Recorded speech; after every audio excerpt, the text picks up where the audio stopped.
It's my pleasure to introduce our program today, who is one of our very own Rotarians, Kellie Reed.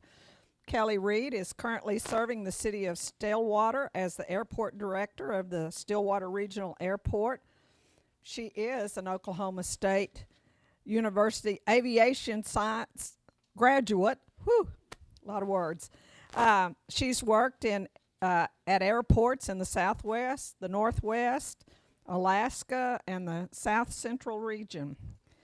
Kellie's a licensed pilot who began her aviation career in airport operations and airport rescue firefighting. You ought to tell us some stories about that. And developed into leadership roles in airport development and safety, airport security, and airport planning.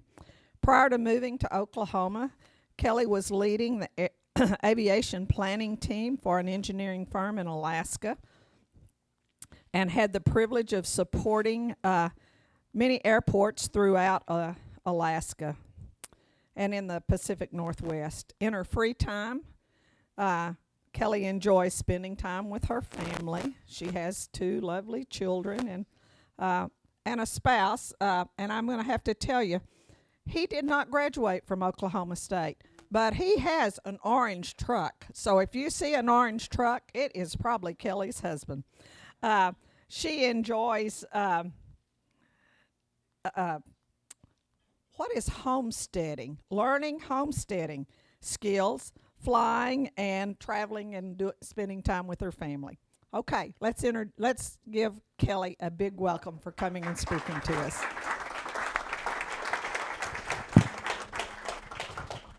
Thank you, Connie. Good afternoon, and I'm going to fasten this somewhere.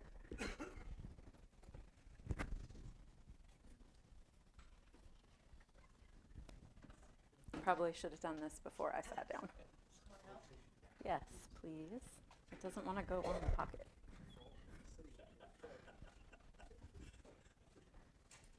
Thank you. So good afternoon. Thank you all for letting me be here today. It's a pleasure to talk to you today about the airport and give you an inside look at what we do every day and what it takes to run an airport and what our team does and the big project that we just broke ground on this week. So I will get started.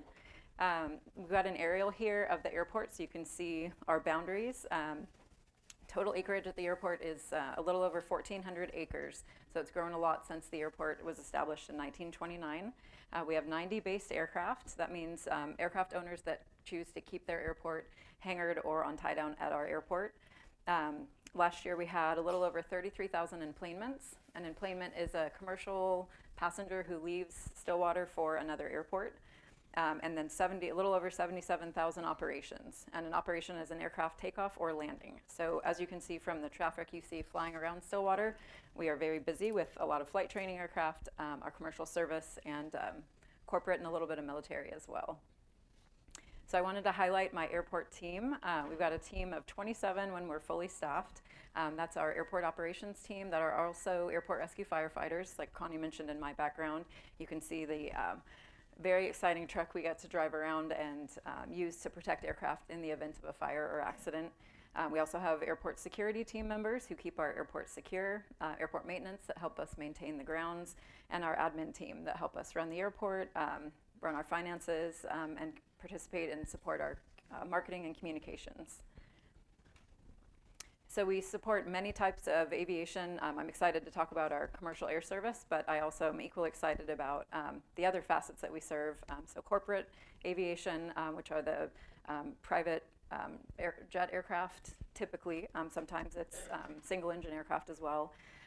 We also support, you can see some of our activity here. We've also support OSU athletics. We're excited to support that. That's the charter flights that OSU uses to support the different athletics that we have here in Stillwater.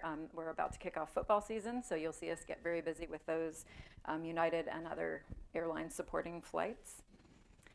General aviation, we have 2 flight schools at the airport. I think a lot of people know about OSU's Ray and Linda Booker Flight Center, where OSU students can get their pilot's license and pursue a career in aviation as a professional pilot. We also have Crosswind Aviation that Matt mentioned, or his announcer mentioned, that can, anyone who's interested in flying can come out and take flight lessons or do a scenic flight. Or if you're a licensed pilot, you can rent aircraft there as well. And then our FBO supports general aviation owners and aircraft that come in that are not based at Stillwater. So people that fly in their private airplane or their corporate aircraft, they're served through our FBO. And I want to mention we have an outstanding partnership with Visit Stillwater. They help us market and promote the airport throughout the city and throughout the region. Can I get it by a raise of hands? Can I see how many people have flown out of Stillwater Regional Airport?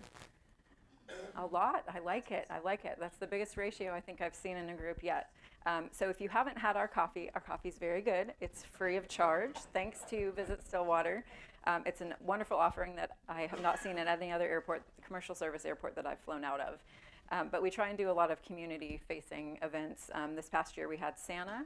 We're excited for Santa to come back to the airport this December again to meet kids and give them some cookies and let them get their Christmas wishes out on the airport before Santa flies.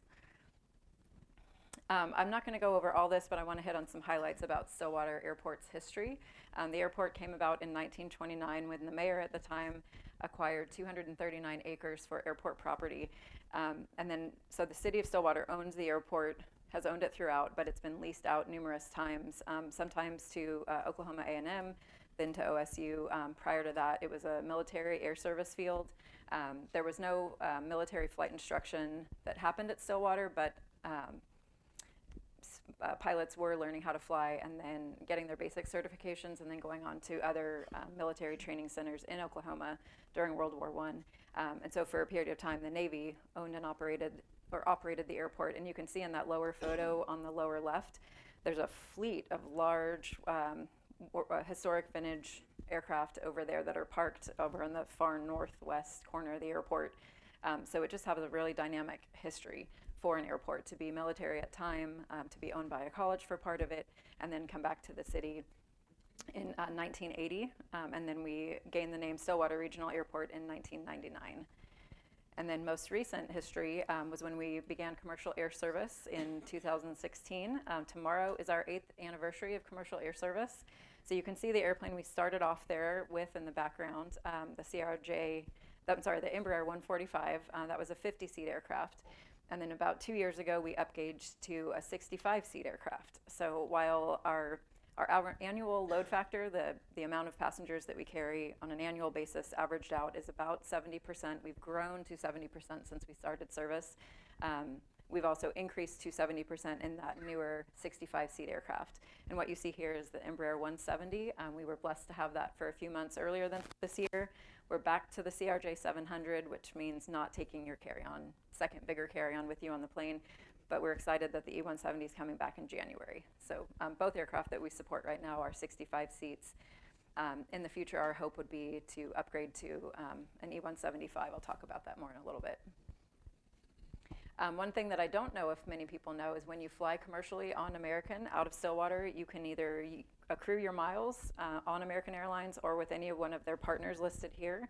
So the other domestic carrier is Alaska Airlines, so you could transfer your miles and use that towards points on Alaska, or internationally on any one of these airlines that you see here. So I want to talk about the terminal project. The Lieutenant Governor was here recently talking about the mural project. That big blank wall that you see in front of the terminal will be a beautiful mural in about 2 months, give or take, so we're excited for that to come out. But this building that you see was built in 1952. Definitely was not sized and capable to accommodate the type of air service that we have now, so we've been doing a lot of growth and development to bring in that air service, and that's displayed on this picture here. So the orange is the original terminal, and then throughout the years with different types of air service supported in the terminal, the different colors reflect different expansions that we've done, with the blue there and the yellow being the addition we did in 2015 into 2016 to bring in American Airlines commercial air service for that twice daily DFW service. So we make it work with what we have, including those two in the blue, those double wide trailers. That's my favorite part of this terminal. Can't wait to see it go. But we make it work. So we really wanted to and see, could we sustain the air service? We brought it in, can we make it strong, can we keep it, and can we start to grow it? And we do feel that we're at the point of stable air service. We're still trying to grow our numbers, but that leads us to the terminal building that we are officially under construction on. So we've got two big phases really with this. The first is this terminal building, the 4-lane drop-off that'll be in front of it, and then existing terminal parking lot improvements. So if you've been out there in the past few days, there's already some pinch points and reduced parking spaces while we improve the existing to allow for those OSU charter buses and the away teams to come throughout the duration. But we'll continue to operate out of the existing terminal until the new ones open. We hope to open by August 23rd of 2026. That'll be our 10-year anniversary of air service. So very exciting for us. So this facility is much bigger than what we have existing. What we have now is a little over 7,000 square feet, and when we have a full flight, it's standing room only in the terminal. Not everybody can sit down. In the new terminal, we'll have 2 gates. This facility is just over 31,000 square feet, so much more room, much more space. It gives us a lot more amenities to support and serve our community. You can see a photo here of from the north looking to the south. That's the outbound baggage handling. This is from the ramp, or what we call the apron, and you can see the stub there, or the end of a passenger boarding bridge. Depending on how our grant funding falls out, we are very hopeful to open the terminal with a passenger boarding bridge, so we won't be ground boarding like we do currently until many years into the future, when that passenger boarding bridge goes out of service for a day or 2. Oops. This is the southwest rather. This corner of the building we're calling the Charter Lounge, and that's the portion that OSU Athletics and any other charters we support will be able to operate through. We've had the New York Philharmonic come to town a few times in the last few years for events at the McKnight Center, and they could be supported through this as well. So it's not just OSU Athletics. And then inbound baggage claim you can see there to the right. So when we were developing the terminal and specifically the interior, we had a terminal vision committee that met, and we want the terminal to be a front door to Stillwater. We want it to reflect the community and our spirit here, and our love of OSU and red dirt and a Native American feel. So we really took a lot of different factors into play in how we designed the interior of the terminal, and really just trying to get people excited about Stillwater and bringing a world-class service airport to Stillwater. So this is the entryway when you're coming into the terminal. You can see the 2 airline ticketing office spaces to the right. We will have space for 2 airlines. We don't have the second filled yet, but that's a hope for the future as we grow. The TSA screening entry point is there in the middle, where you see that kind of crackly looking screen. And then in this photo, you can see towards the rear, there's a aircraft fuselage. Our design team had the goal and thought that it would be wonderful to bring in an aircraft fuselage that's ADA accessible to any level, and really just inclusive to everyone, to be able to bring children and adults in and experience what it's like to sit in an airplane. While we don't have the funding for that now, we are excited to bring some of our historical Stillwater Airport artifacts and photos to that area, and have a kids' play space as well. So we're in the process of developing that. This is our hold room, and if you've flown, you know what it looks like now. So it's much more space in here. We will have a mother's nursing room, both in this area and in the public area. We'll have a SARA, which is a service animal relief area. And we recently found out and learned about an old war dog from World War II that's buried on the airfield. His name's Ace. So we'll have a plaque and a memorial about Ace. He flew over 500 hours on official military flights worldwide. And so we're excited to tell his story and highlight that on that SARA. And here's our baggage claim. Again, depending on how our funding falls out, we're hopeful for what you see here with that conveyor system. But much more space, much more ease for passengers to get their bags after they fly in. And in the back there, you can see 3 rental car company ticket counters. We do offer 3 different rental car companies at Stillwater Airport. Right now, Hertz is the only one that has office space, so this will allow space should Avis and Enterprise want to move forward with counter space as well. We're hopeful for that. And then this is the charter lounge. So this is where the OSU athletic flights will get screened in outbound and inbound. And we can also use this as a training space and as a conference room, so that gives us an opportunity to add a little additional revenue to the airport stream through that, and be able to use it for businesses, different organizations. For the near-term future, that will be not in our sterile area, so it could be used by the public. So here's an aerial of what the terminal looks like now. You can see with the blue arrow, you can see the existing terminal and air traffic control tower co-located. The orange arrow has the location of the new terminal. So in the next few weeks, you'll see Hangar 1 starting to come down. That's one of our oldest hangars. It's in very poor condition. It's been unfortunately poorly maintained and not maintained sufficient to keep it. So that hangar is going to go down. The new terminal will go up in its place. And you can see the overview of the existing parking that we have. And then as a comparison, a slightly different shift to the aerial layout, but you can see again the new terminal there in orange with the orange arrow, and to the left of it the existing terminal with the blue. You'll see that in front of the new terminal we have that 4-lane drop-off that I talked about. That's going to be a one-way drop-off, 2 lanes for passenger drop-off and 2 lanes for individuals driving through. Perhaps they're going to the FBO, which will be still be in the existing terminal once our airline operations have moved over. You can see the Airport Industrial Access Road is going to shift over to the right. That's phase 2. We're very hopeful to move forward with that in the next few months. So stay tuned for some exciting news about that.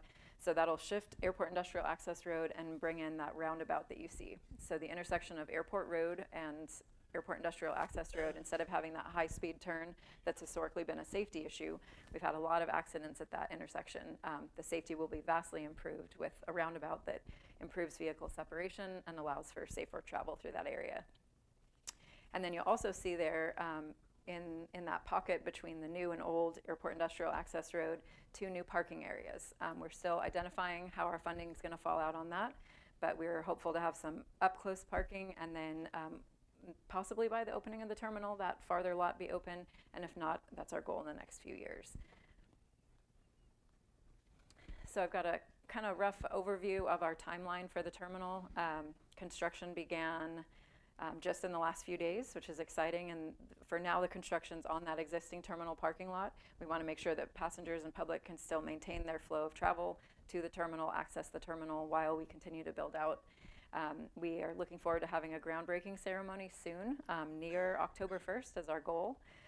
The airport access road shifting over, best case scenario, that construction could start this fall into winter, with, again, the new terminal opening by August of 2026. So initially, the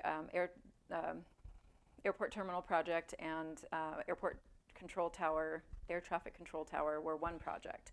We know that the existing terminal building is not built to current design code. It has a lot of concerns with its stability. We know that we need a new terminal. We know we need the tower relocated. Ultimately, the FAA decided to break that out into 2 projects. So we're moving forward, as you've seen, with the terminal relocation first, and then we will be relocating that air traffic control tower to the west side of the airport. What's exciting about that is that right now we don't have any utilities or a road on the west side of the airport. Once we have both of those and the tower up, then we really open up the opportunity for development on the west side for smaller parcels. We're very hopeful to support biopharmaceutical research, bioagricultural research, any local needs. We know there's a need for that.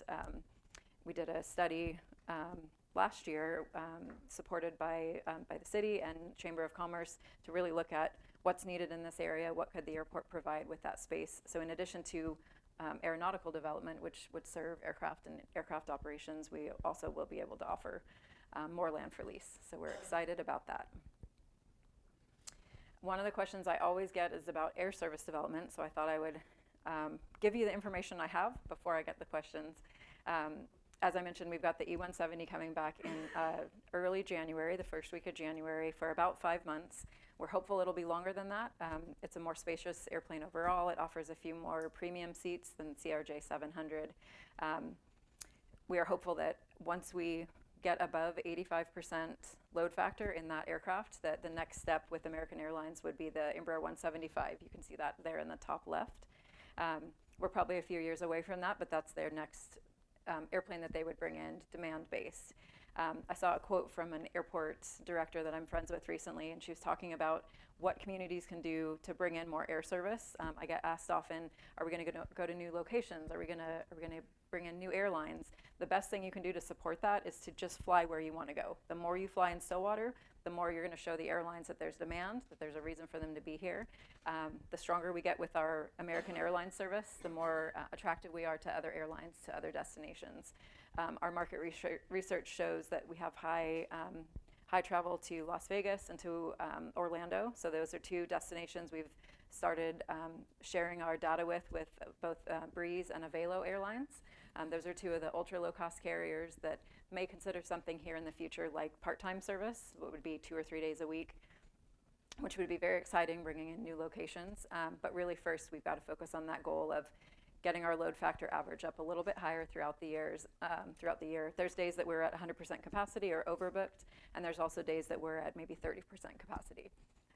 So we're very excited for people to fly more. We have free parking, very short lines through security. It's a very simple, easy process. Our staff are outstanding. I get compliments frequently on our staff and on the airline staff for their courtesy and professionalism, and we just want to get people excited about flying.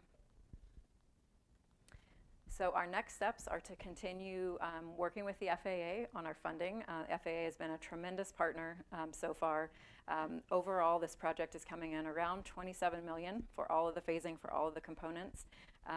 At this count right now, FAA's grant support is around $20 million, a little over $20 million. So they've been very beneficial to the development of this terminal. Oklahoma Department of Aerospace and Aeronautics has also been contributing. They gave us $1 million this year towards our terminal development. And because the airport is a department of the city of Stillwater, we work with the city of Stillwater for our local match to support those funds and show that we have a local interest as well. So you'll continue to see some more construction at the airport. We're excited about that. We apologize in advance for the lack of parking. I'm sure we'll have some parking crunches around Thanksgiving and some of those big games and Christmas, but that just helps us show we have a need for more parking and helps us get there quicker. Are there any questions I can answer about the airport?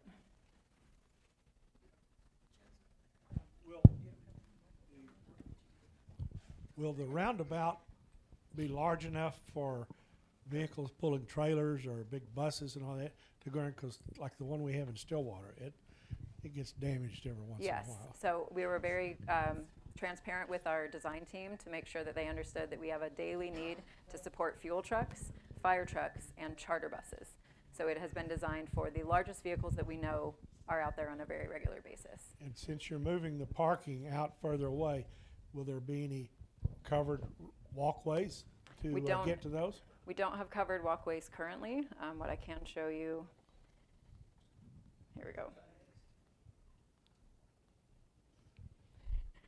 Those are some big photos.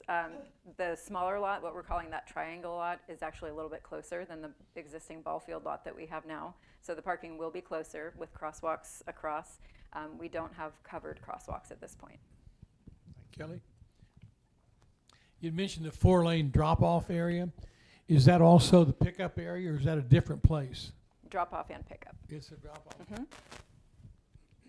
Can you talk about the availability of private hangar space, what the demand is, and maybe any future plan to add private hangar? I can. So we have a hangar wait list right now. That's common at general aviation and commercial service airports that offer private aircraft storage. I think we have around 22, 24 individuals on our hangar wait list right now.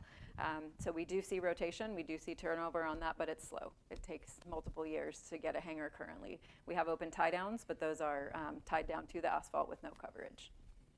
So we do have need for hangar space, and we're just really trying to work creatively on funding plans to be able to build some corporate hangars or smaller box hangars or even just T hangars. But we're definitely interested in pursuing that or pursuing development. Kelly, right now we fly primarily to, is it Dallas as a hub? I didn't hear you mention whether or not you were working on maybe other hubs where we would fly directly from Stillwater to a hub other than Dallas. You mentioned 2 other destinations, Las Vegas and Orlando. But what about other hubs? That's a good question. So American Airlines only has one hub, just like United is in Chicago. United and Chicago service was a competitor really to American coming in. United's focus right now has been on narrow bodies, so the larger aircraft and cross-country travel. They've been slowly pulling out of the regional market, but American has really stepped up and is going into those markets that United pulled out of. So at this point, I don't see another hub because American only has one. If American wanted to start service to another destination, we would welcome that, but we don't anticipate that in the next few years. It could certainly happen in the future, really based on our usage and where people are flying. The more people fly, the more they're going to be interested in going to a new location. Not likely in the near future to fly to Chicago as a hub, right? Not in the near future. That's a hub for United? Or Correct. Kelly, and maybe Brady or others too. Obviously, the airlines want more traffic. That's what they're always going to want. But what other things do they comment on that they wish Stillwater had available to them? I think they're happy with our airport overall. No, not even necessarily the airport. I'm just talking about the city of Stillwater versus other cities. Anytime a new airline comes in to a new market, they typically look for incentives. So incentives can be in the form of essential air service. If a community is small enough and far enough away from other medium or large hub airports, then the federal government will sometimes support that under the essential air service program. Stillwater doesn't meet those criteria, so we have offered incentives, and that's how we got the airlines that we have here. But typically any new airline is looking for an incentive in the form of reduced rent or waived landing fees to bring them in to help them recover some of that startup costs. So that's likely something that new airlines would look to us for in the future.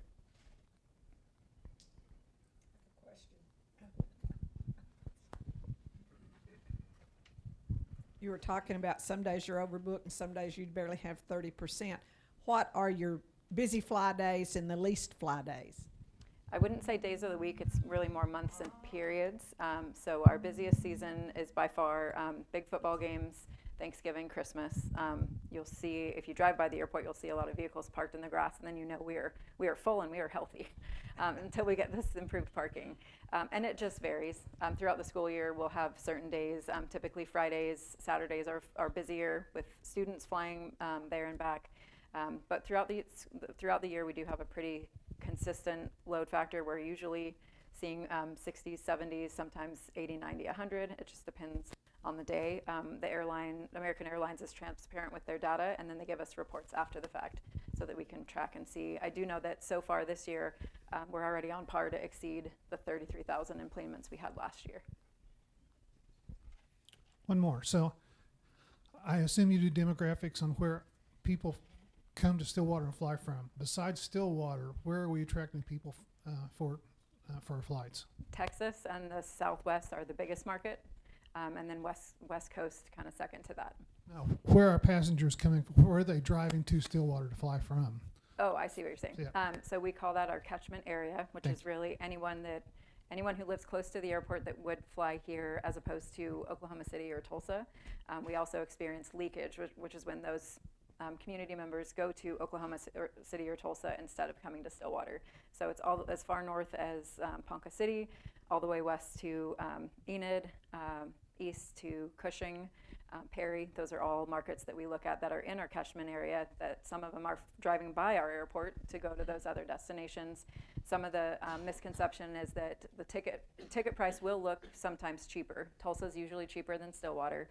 Oklahoma City is very often on par or very close to, sometimes a little bit less expensive. But when you factor in your time, an hour and a half to 2 hours each way, waiting through their security lines, paying for parking, we have free parking, and then just the ease of travel. I have young kids, and for me, it's a no-brainer to fly somewhere that's easy for me, easy for the kids. We're in and out quick. I'm not lugging the heavy things through a long terminals and long walkways. So our goal is to get the word out better to those communities that are flying Stillwater less historically. Kelly, will parking continue to be free at the with the new terminal? We will continue to offer free parking into the future. We would like to incorporate some VIP parking or revenue parking for the airport. We have a lot of interest with people wanting that close-up parking and wanting that opportunity, but we will continue to offer free parking as well. All right, let's give Kelly a big hand.